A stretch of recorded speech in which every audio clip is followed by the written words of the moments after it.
구약성경 아모스 5장입니다.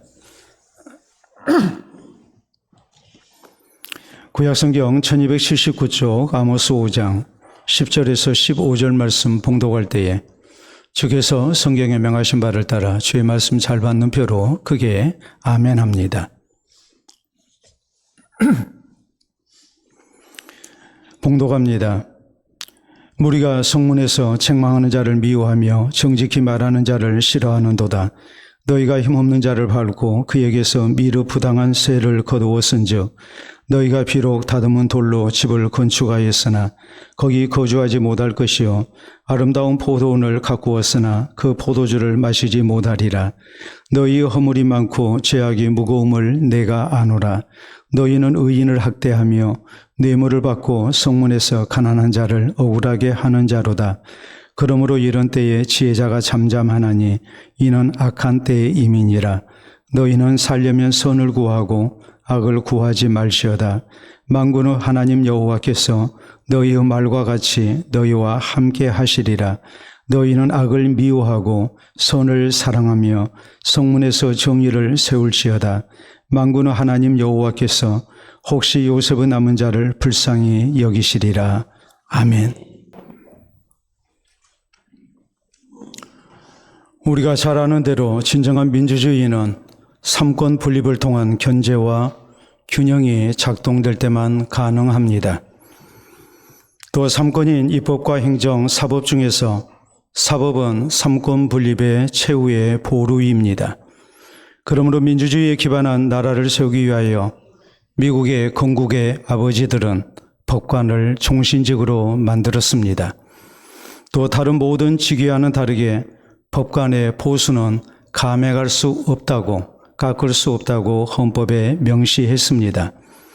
이 정도로 사법의 독립, 즉 공정한 재판은 참으로 중요합니다. 오늘 본문 성경은 하나님께서 이스라엘 백성들을 향하여 바른 재판을 통해 정의를 세울 것을 촉구하시는 말씀을 전합니다. 본문 15절에 하나님은 이렇게 말씀하십니다. 너희는 악을 미워하고 선을 사랑하며 성문에서 정의를 세울지어다 라고 말씀하십니다. 성문은 법률적인 소송 절차가 진행되는 자리를 말합니다. 그러므로 통치의 자리요, 또 재판정이요, 재판의 자리입니다. 공적인 선포가 이루어지는 자리이기도 합니다. 그러므로 선지자들도 하나님의 말씀을 선포할 때에 성문에서 외쳤습니다. 그러므로 성문에서 정의를 세울지어다라는 이 하나님의 말씀은 바른 통치와 공정한 재판을 통하여 하나님의 공의로운 나라를 세우라는 명령입니다. 지난 한 주간은 5.18 광주 민중항쟁 제44주년 기념주간이었습니다. 5.18은 전두환 등의 신군부 반란 세력에 의해서 이 땅의 민주주의가 위협을 당할 때 이곳 광주 시민들이 분연히 일어나 피 흘리며 항거한 날입니다. 그래서 이 땅의 민주주의를 지켜낸 날입니다.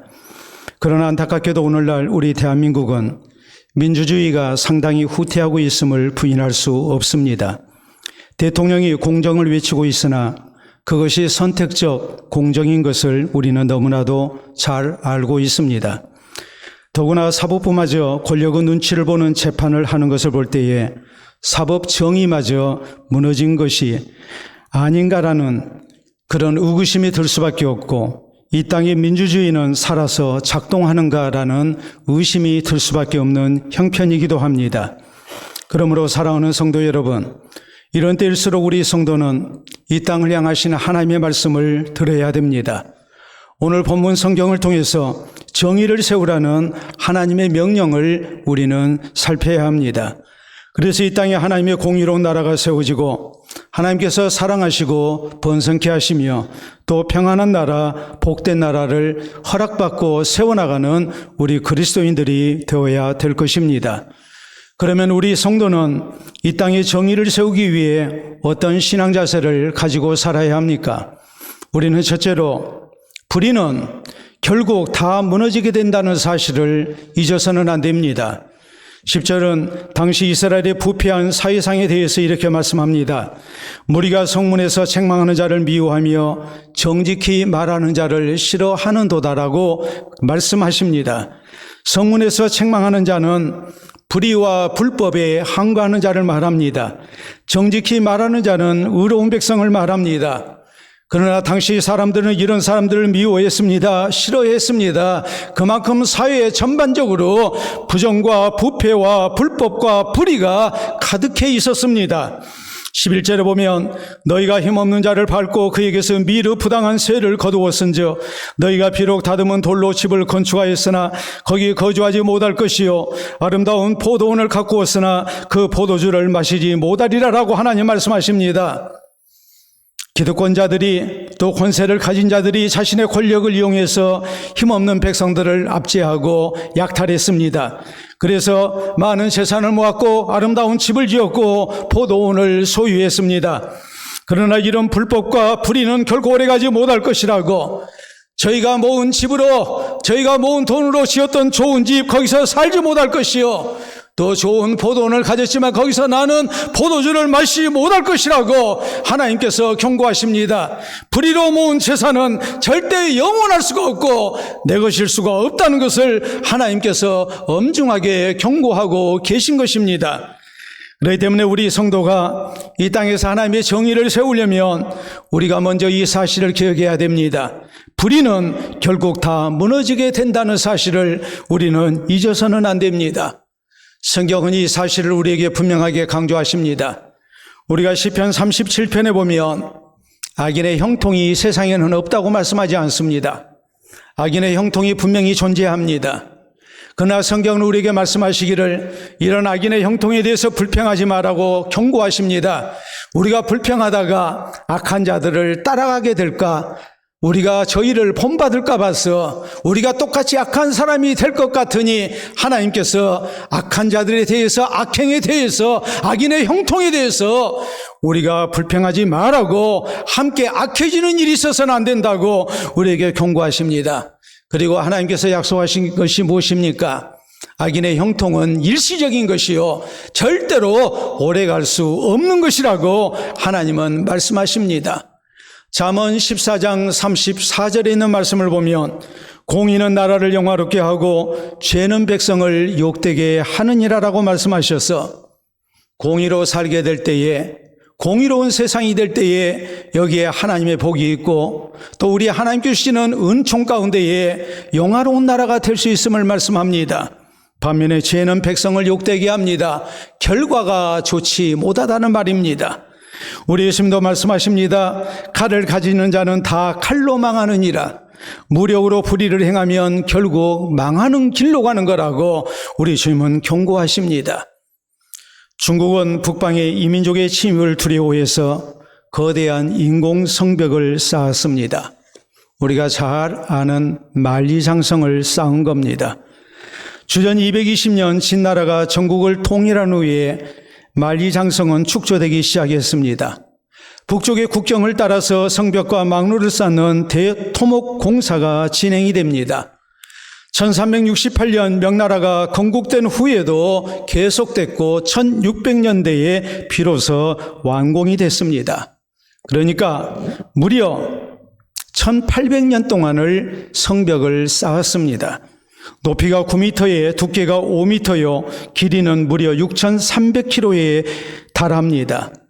기어오를 수 없을 만큼 높게 쌓았습니다. 무너뜨릴 수 없을 만큼 두껍게 쌓았습니다. 돌아서 갈 수 없을 만큼 긴 성벽을 쌓았습니다. 우리가 한번 눈으로 확인해 보도록 하겠습니다. 여러분 사진을 보시게 되면 저게 만리장성입니다. 저런 거대한 암벽 위에도 높은 성벽, 두꺼운 성벽을 쌓았습니다. 아주 길게 쌓습니다.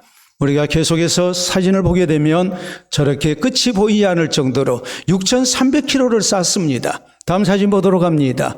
끝이 보이지 않죠? 산등성이를 따라서 아주 길고 긴 성벽을 쌓았습니다. 다음 사진도 역시 마찬가지입니다. 저런 성벽을 쌓고 절대로 이민족이 쳐들어오지 못할 것이라고 안심을 했습니다.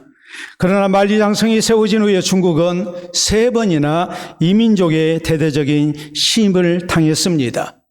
그래서 결국 한민족이 다스리던 중국이 무너지고 몽골족이 들어와서 원나라를 세우고 여진족이 쳐들어와서 청나라를 세웠습니다. 완전히 나라가 넘어갔습니다. 이런 일이 3번이나 있었습니다. 이 민족들은 만리장성을 기어오르지 않았습니다. 무너뜨리지도 않았습니다. 멀리 돌아서 공격해오지도 않았습니다. 방법은 아주 간단했습니다. 문지기에게 뇌물을 줘서 성문을 열게 한 것입니다. 그래서 곧바로 쳐내려왔습니다. 부패와 불의의 무서운 결과를 역사는 우리에게 교훈하고 있는 것입니다. 역사적으로도 분명합니다. 부패한 나라, 불의한 정권은 오래가지 못하고 무너졌습니다. 의로운 나라가 번성했습니다. 오늘날도 마찬가지입니다. 부패한 나라는 가난한 나라요 후진국입니다. 깨끗한 나라, 사회 공의가 바로 세워진 나라가 선진국이요 하나님의 복 가운데에 번영과 평안을 누리고 있음을 우리는 분명히 알 수 있습니다. 그렇기 때문에 인도 독립의 아버지인 간디는 이렇게 말합니다. 내가 한마디 거짓말을 해서 내 나라가 독립된다 하더라도 나는 거짓말을 할 수가 없다라고 말합니다. 그리고 그 이유를 이렇게 말했습니다. 왜냐하면 거짓말로 세워진 나라는 곧 무너지기 때문이다라고 강조합니다. 사랑하는 성도 여러분, 이사야서 32장 17절은 말씀하십니다. 공의의 열매는 화평이요 공의의 결과는 영원한 평안과 안전이라라고 우리에게 말씀하십니다. 공의로운 나라가 화평합니다. 공의로운 나라가 영원한 평안과 안전을 누리는 하나님의 복을 받습니다. 그러므로 우리 성도는 공의가 바로 선 나라가 하나님께서 사랑하시고 복 주시는 나라, 평안하고 안전한 나라가 될 수 있음을 잊어서는 안 됩니다. 불의는 결국 다 무너지게 된다는 사실을 우리는 명심하고 또 명심해야만 합니다. 그래서 불의를 멀리하고 이 땅에 하나님의 정의와 공의를 세워나가는 우리 그리스도인들이 될 수 있기를 바랍니다. 두 번째로 우리 성도가, 우리 그리스도인이 이 땅에 하나님의 정의를 세우기 위해서는 하나님께서 재판장 되신다는 것을 우리는 믿어야 됩니다. 12절에 하나님 말씀하십니다. 너희의 허물이 많고 죄악이 무거움을 내가 아노라. 너희는 의인을 학대하며 뇌물을 받고 성문에서 가난한 자를 억울하게 하는 자로다라고 말씀하십니다. 당시 이스라엘의 지배계층들, 부자들은 권력을 앞세워서 가난한 자들을 압제하고 수탈했습니다. 의인을 학대했습니다. 하나님의 정의를 세우는 대신에 불의를 자행했습니다. 그런데 하나님은 이 모든 일에 대해서 이렇게 말씀하십니다. 너희 허물이 많고 죄악이 무거움을 내가 아노라라고 말씀하십니다. 권력을 가진 자들의 불의한 재판을 하나님은 모르고 계신 것이 아니었습니다. 다 알고 계셨습니다. 저희의 허물이 많고 죄악이 무거움을 하나님은 다 보고 계셨습니다. 그러므로 하나님의 무서운 심판을 경고하십니다. 우리 하나님께서 불의한 세상을 다 살피고 계신다는 말이요, 하나님께서 재판장이 되셔서 선악간에 심판하신다는 것을 우리 하나님은 분명하게 강조하고 계십니다. 그러므로 우리 성도는 이 땅에 하나님의 정의를 세우려면 하나님께서 재판장 되신다는 사실을 굳게 믿어야 됩니다. 성경에 보면 다윗은 사울왕 때문에 엄청난 피해를 입었고 또 고통을 겪어야만 했습니다. 자신의 잘못이 없음에도 불구하고 사울왕이 미워하고 다윗을 죽이려고 합니다. 다윗은 사울에게 대항하지 않았습니다.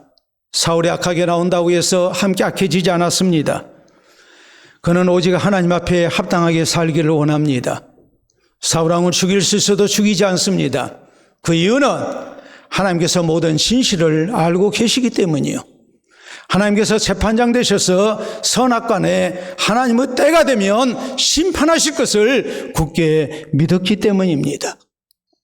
그리고 하나님은 이 모든 일에 대해서 공의로운 심판을 행하십니다.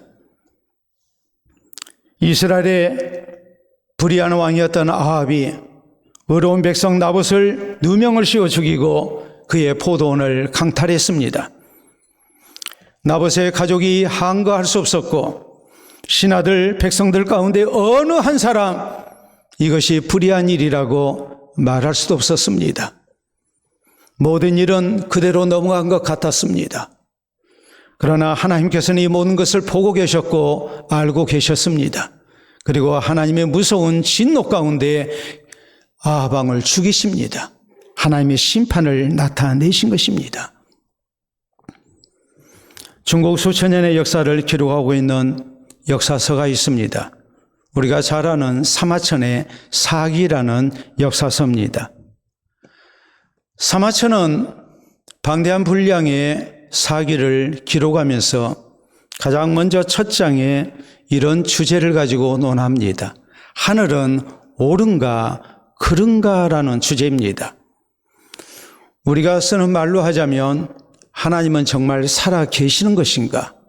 하나님은 아니 계시는 것인가라는 질문이 됩니다. 그 이유는 역사를 놓고 볼 때에 악인의 형통이 있기 때문입니다. 그런가 하면 의인의 고통이 분명히 있었기 때문입니다. 여기에 대해서 사마천은 이렇게 기록합니다. 역사의 긴 흐름을 놓고 볼 때에 악인의 형통과 의인의 고통은 분명히 있지만 결국은 하늘의 심판이 있었다고 기록합니다. 긴 역사를 놓고 볼 때에 살아계신 하나님의 심판은 분명히 있음을 우리에게 가르치고 있는 것입니다. 우리 역사를 봐도 그렇습니다. 1960년에 있었던 4.19는 당시의 학생 데모라고 했습니다. 그러나 역사는 4.19 혁명 기념일로 자리매김을 했고 국가 기념일로 지켜오고 있습니다. 1961년에 있었던 5.16은 당시의 혁명이라고 했습니다. 상당 기간 동안 5.16 혁명이라고 불리웠습니다. 그러나 역사는 5.16 군사정변, 군사반란으로 자리매김을 했고 오늘날 국가기념일에서 제외됐습니다. 44년 전 1980년 5월 18일에 있었던 우리가 잘 아는 광주 민중항쟁은 당시의 5.18 사태, 5.18 폭동이라고 했습니다. 그러나 역사는 5.18 광주 민주화 운동으로 자리매김을 했고 국가기념일로 지켜지고 있습니다. 이런 사실들을 우리가 볼 때에 우리가 분명히 가져야 할 역사 의식이 무엇이겠습니까? 우리 하나님의 공의로운 심판은 분명히 존재한다는 사실이요. 우리는 하나님이 재판장 되심을 잊지 말고 우리가 의롭고 바르게 사는 그리스도인이 되어야 된다는 사실입니다. 그러므로 사랑하는 성도 여러분, 우리 성도는 불의에 대한 역사의 심판을 믿어야 됩니다. 무엇보다도 하나님의 공의로운 심판을 믿어야 됩니다. 하나님께서 역사의 재판장 되심을 믿어야 됩니다. 하나님께서 불의한 세상을 다 살피시고 선악간에 공의의 심판을 나타내심을 우리는 잊어서는 안 됩니다. 그래서 불의한 세상에서도 하나님의 정의와 공의를 세워나가는 우리 그리스도인들이 될 수 있기를 바랍니다. 셋째로 우리 성도는 이 땅에 하나님의 정의를 세우려면 불의한 세상에서 나 혼자서라도 의롭고 바르게 살기를 힘써야 됩니다. 13절은 말씀합니다. 그러므로 이런 때에 지혜자가 잠잠하나니 이는 악한 때의 이민이라고 말씀하십니다. 지혜자는 하나님의 뜻을 알고 바로 살고자 하는 의로운 백성을 말합니다. 이들이 잠잠한 세상이 됐습니다. 여기 잠잠하다라는 말은 두 가지 의미가 있습니다. 첫째는 침묵했다는 것을 의미합니다. 저희가 불의한 세상을 향하여서 항거하지 아니했다는 말이 아니라 하나님의 말씀을 외치고 정의를 외쳐도 듣지 아니하니까 사람들이 더 이상 말하기를 그쳤다는 말입니다. 그만큼 악한 세상이 되었다는 것을 나타내고 있습니다. 둘째로 지혜자가 잠잠했다는 말은 불의한 세상에 동조하지 아니했다는 것을 말합니다. 저희는 세상이 아무리 잘못돼도 나 혼자서라도 하나님의 뜻대로 바로 살고자 했었습니다. 그러므로 14절은 말씀합니다. 너희는 살려면 선을 구하고 악을 구하지 말지어다. 만군의 하나님 여호와께서 너희의 말과 같이 너희와 함께 하시리라 말씀하십니다. 악한 세상이지만 우리는 악을 구하는 대신에 선을 구하고 살아야 된다고. 그럴 때 하나님께서 우리가 바라는 대로 우리와 함께 주시는 아름다운 은혜 속에 우리가 사는 길이 있게 될 거라고 하나님 말씀하십니다. 15절도 보면 너희는 악을 미워하고 선을 사랑하며 성문에서 정의를 세울지어다. 만군의 하나님 여호와께서 혹시 요셉의 남은 자를 불쌍히 여기시리라라고 말씀하십니다.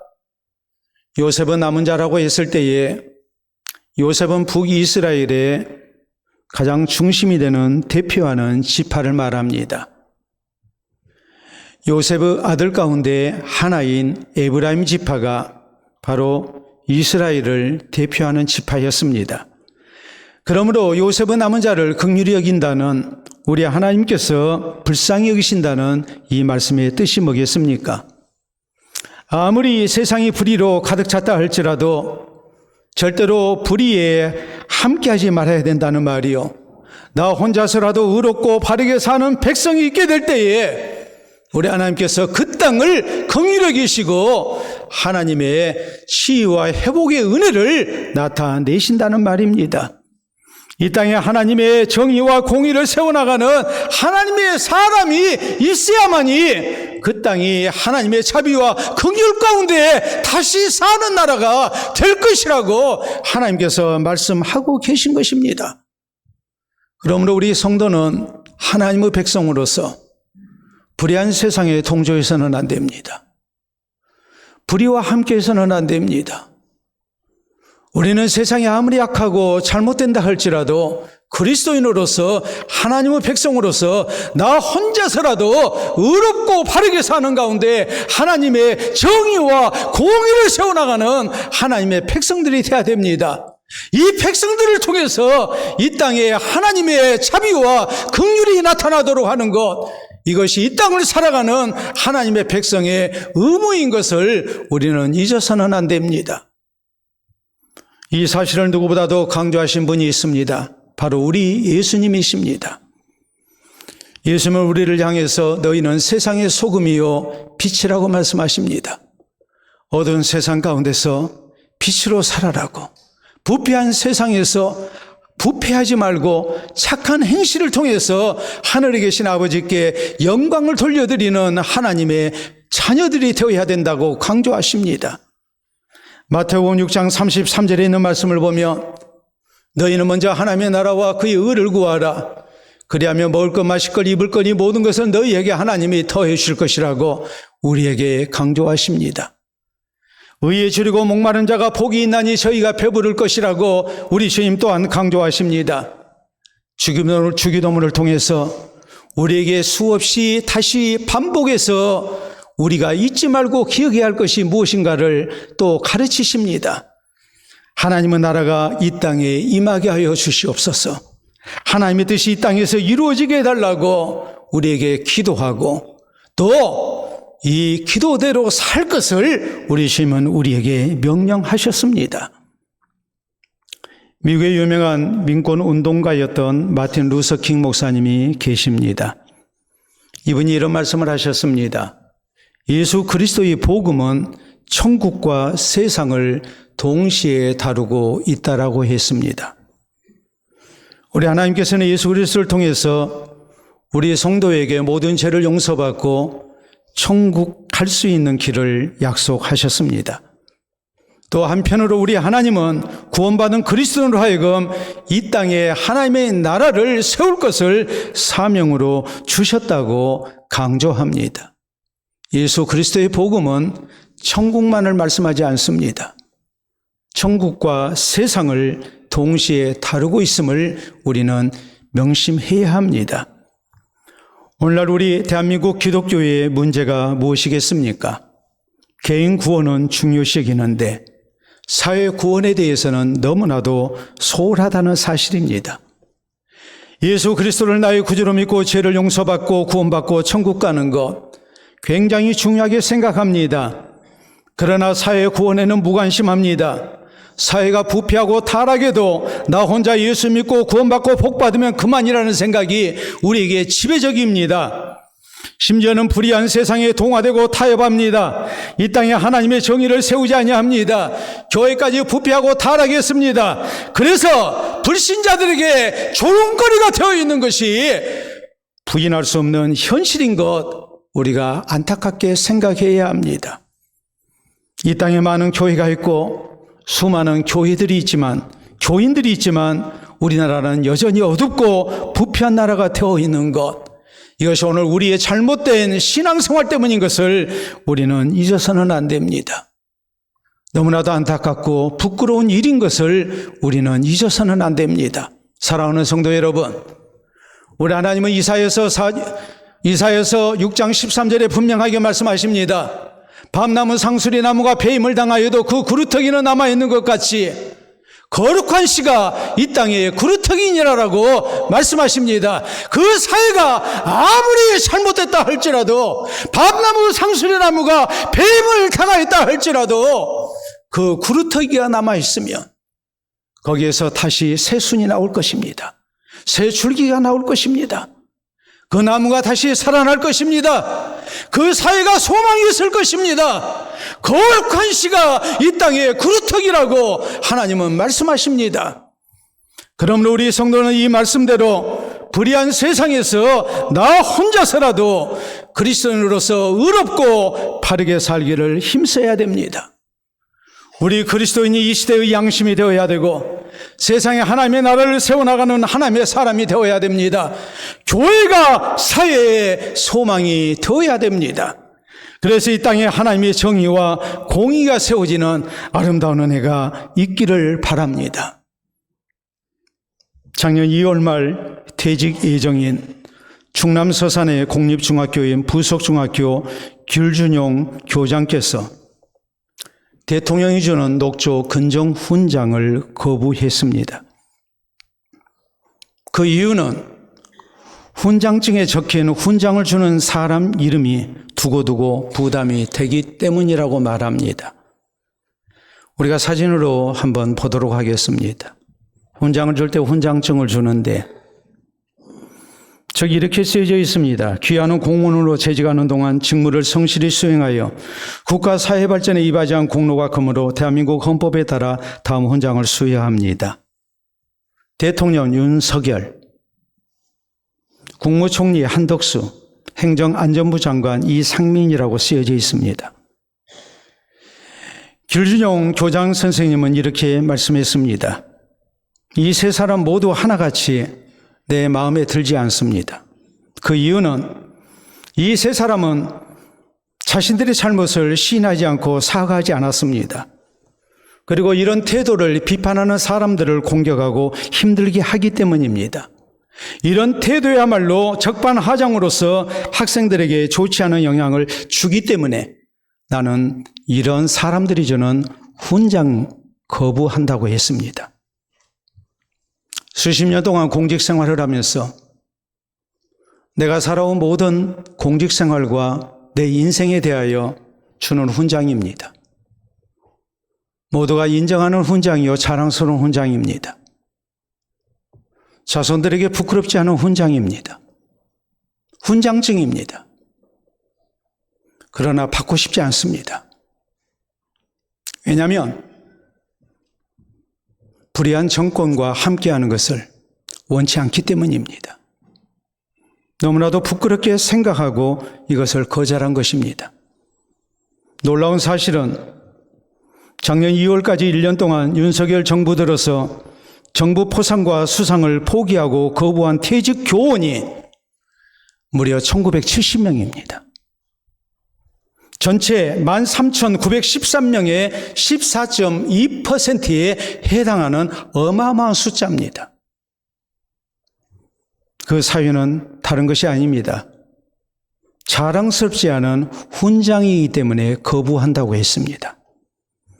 말로는 공정과 상식을 내세우면서도 전혀 다른 방향으로 가고 있기 때문에 국민의 한 사람으로서 내 양심에 부끄럽지 않게, 내 후손에게 부끄럽지 않게, 역사에 부끄럽지 않게 항의의 표시로 훈장을 거부한 것입니다. 사랑하는 성도 여러분, 분명히 이 시대 우리나라는 하나님의 뜻과는 달리 이 땅의 정의가 바로 세워지지 않고 있습니다. 44년 전 이 땅 빚고 올 강주 시민들은 이 땅의 정의를 세우기 위해서 일어섰습니다. 피 흘려 싸웠습니다. 그래서 어둠 가운데 빛을 비추었고, 이 땅 빚고 올 강주 시민들은 이 땅의 정의를 세우기 위해서 희생되는 가운데 이 땅의 민주주의를 지켜냈습니다. 이번 광주 민중항쟁 기념주간을 맞이해서 우리 모두 다시 한번 하나님의 말씀대로 이 땅에 하나님의 정의를 세워나가야 합니다. 불의는 결국 다 무너지게 된다는 사실을 우리는 잊어서는 안 됩니다. 하나님께서 재판장 되심도 우리는 믿어야 됩니다. 하나님의 공의의 심판을 우리는 믿고 기다려야 합니다. 그리고 우리 성도는 하나님의 백성으로서 불의한 세상에서 나 혼자서라도 의롭고 바르게 살기를 힘써야 됩니다. 그래서 이 땅에 하나님의 정의와 공의를 세워나가는 하나님의 백성된 우리 모든 성도 되시기를 우리 주님의 이름으로 축원합니다. 우리 함께 기도합니다. 원래 이 설교는 지난주 5월 19일에 하려고 했던 설교입니다. 저는 광주 출신으로서 또 광주 지역에서 목회하는 목회자로서 모두가 광주 민중항쟁을 잇는다 할지라도 나 혼자서라도 우리 교회에서라도 우리 광주 시민이라도 잊지 않고 기억하는 가운데 이 땅에 다시는 이런 아픈 역사가 반복되지 않게 해야 된다고 늘 강조해 왔습니다. 그러므로 해마다 5.18 설교를 합니다. 이번에는 종교개혁 성지순례 때문에 일정상 어쩔 수 없이 한 주간을 미뤄서 설교하겠노라고 당회에서 제가 이미 공지를 했습니다. 그리고 오늘 이 설교 말씀을 증거한 것입니다. 다시 한번 저의 심정을 헤아려 주시기를 바랍니다. 우리 하나님의 백성에게 이 땅의 정의를 세우는 것, 이것이 하나님이 우리에게 주신 시대적인 사명인 것을 우리는 잊어서는 안 됩니다. 이 책임을 다하는 우리가 그리스도인이 되어야 됩니다. 잊혀진 역사의 한 페이지로 우리가 생각할 것이 아닙니다. 다시 한번 44년 전의 민중항쟁을 생각하며 하나님의 정의를 이 시대에 세워나가기 위해서 앞장서고자 하는 다짐의 기도가 우리에게 있어야 합니다. 우리 함께 기도합시다.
이 시간도 살아계신 우리 아버지 은혜를 진심으로 감사합니다. 온 세상을 창조하시고 홀로 다스리시며 우리 하나님의 선하신 뜻을 이 땅 가운데 나타내기를 기뻐하시는 하나님이신 것을 우리로 믿게 하시고 또 하나님을 바랄 수 있도록 은혜 주신 것을 진심으로 감사합니다. 5.18 광주 민중항쟁 기념주간을 맞이해서 우리가 다시 한번 이 땅에 하나님의 정의를 세워나가기를 원합니다. 44년 전 흘렸던 피가 결코 헛되지 아니하게 하시고 어두운 세상에 빛이 되고 또한 민주주의를 지켜내기 위하여 흘렸던 그 피가 오늘의 이 대한민국을 이루고 있음을 우리가 잊지 말게 하시사 우리가 다시 한번 이 땅을 살아가는 그리스도인으로서 우리 하나님 앞에 합당하게 살기를 원합니다. 나 개인의 구원과 내 가정의 평안함만을 위해서, 우리 교회의 평안만을 위해서 사는 사람들이 되지 않게 하시고, 우리를 이 땅 가운데 두신 하나님의 뜻을 따라 우리가 이 땅에 거룩한 씨가 되게 하시고 이 땅에 그루터기로 쓰임받을 수 있도록 인도하여 주시옵소서. 하나님의 정의와 공의를 따라 살아가는 우리 그리스도인이 되게 하시고, 어두운 세상 가운데 세상의 빛된 하나님의 백성으로 우리가 살기를 원합니다. 살아계신 하나님과 동행하게 하시고 하나님 앞에 합당하게 살기를 힘쓰게 하시사, 하나님 앞에 세상 앞에 부끄럽지 않는 우리의 모습이 되게 하시고, 세상을 구원하는 하나님의 교회가 되게 하시고, 세상을 복되게 하는 하나님의 사람들이 될 수 있도록 인도해 주시옵기를 원합니다. 살아계신 하나님께서 재판장 되심을 우리가 굳게 기억하는 가운데에 불의한 세상에서 나 혼자서라도 바르게 살게 하시고, 교회가 시대의 양심이 되게 하시고, 어두운 세상의 빛이 되게 하시고, 이 땅을 구원하는 하나님의 방주가 될 수 있도록 역사하여 주시옵소서. 교회 때문에 하나님의 자비와 긍휼이 이 땅을 떠나지 않게 하시고, 그리스도인들이 하나님의 정의를 바로 세움으로 말미암아 이 땅이 영원한 평화와 안정과 또한 하나님이 주시는 번성이 있는 복된 나라가 되게 하여 주시옵소서. 감사하며 예수님 이름으로 기도하옵나이다. 아멘.